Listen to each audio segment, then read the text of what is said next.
I'm handling the first Chibson guitar I've ever seen in person. So yeah, these are Chinese made guitars that have a Gibson logo, made in USA sort of stuff, and some primitive relicing. Back of the neck is kind of slightly sanded. It feels a little, you can feel a little bit of the texture of the finish. It's got some sort of Chibson type tuners, which it should be maybe Grover type or something, but you know, it's not an exact replica of a Gibson, and the inlays look pretty good. The Gibson logo is a little funny looking. It's fine. These are P90 types. They did like a relic treatment to the gold top. I have had an actual 68 gold top. I think this is modeling or paying tribute to a 68 gold top. P90s, what do we got here? Normal looking bridge. Kind of a social distortion type setup here with a little arm wear.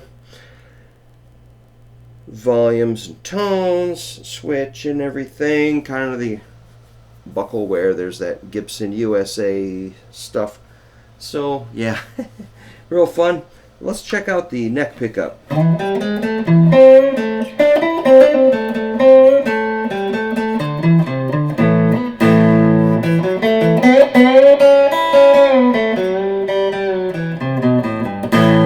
So as far as a P90, that's got a lot of nice treble.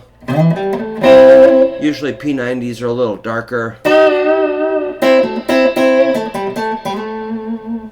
That's the neck. Here's both.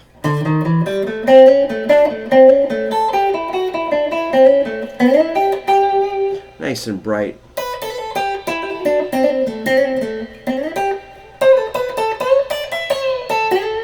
I think they're really nice sounding pickups. Here's the bridge.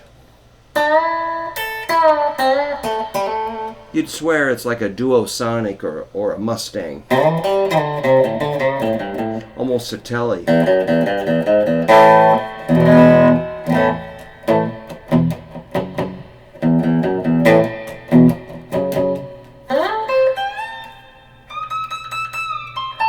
Pretty good access, pretty good feel.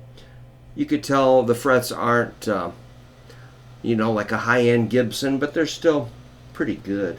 The string height, a little high there. Maybe the D string's a little high. They all look a little high, but as far as overall string height, neck is reasonably straight. Let's try some distortion.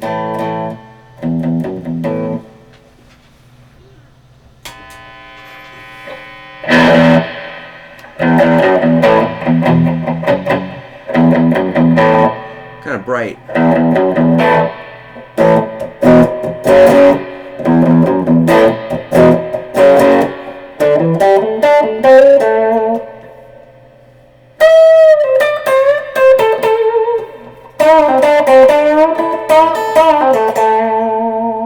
Makes you want to play.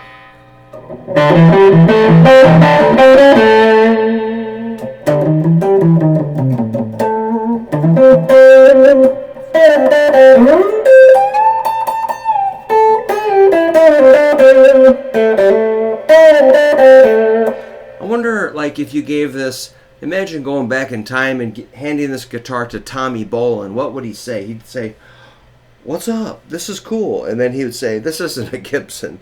But still, it looks like one. It's got all the right logos, but they're just not quite, you know, you can tell when you look. And so, yeah, this is obviously a relic treatment here, you know, the checking. On my 68 Les Paul, the checking was a lot smaller. The gold was a little more kind of yellowish, orangish, and it had green slime growing between the cracks. It was really neat. You could see kind of layers of, you know, the color, and then there'd be like maybe a little clear coat, and then the wood. You could see kind of layer. It was pretty thick top. So yeah, I think I can do a little setup on this and get it playing real good. It's got a very thin finish, and you can almost feel the wood grain in there. So a lot of, you know, I don't think anybody's going to think this is a Gibson, but it's still pretty cool, you know. Probably for the money, it's probably really great. So I would assume getting the string height perfect here at the nut, filing those down just a little bit. Maybe if I wish I was skilled at fret leveling and crowning and dressing. I'm not there yet. I just do real basic string changes and intonation and neck straightening, basically. So the pickups seem a little microphonic.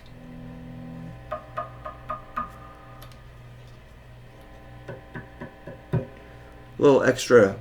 Sometimes that can make them really fun to play. So yeah, it's for my first Chibson guitar. I think it's really neat. If I had room for more guitars, I would be interested in something like this. So I wouldn't rule it out. If you're on a lower budget and you want to experience some Gibson vibes, this would not be out of the question. It's a little more unique than your Epiphones. Epiphones maybe a little more Gibson-like in certain ways, but in other ways this has that nice thin finish and some kind of hot rod sensibility that I kind of like. So yeah, kind of unique sounding pickups. I'd have to play them a little more to give you the definite do I love them or hate them, but I think they're fine they're just what they are. They're not exactly P90s, but they do sound pretty musical. Alright, so if you see a Chibson, well, make sure you don't spend Gibson dollars on it. But it's pretty cool. Thanks for letting me show you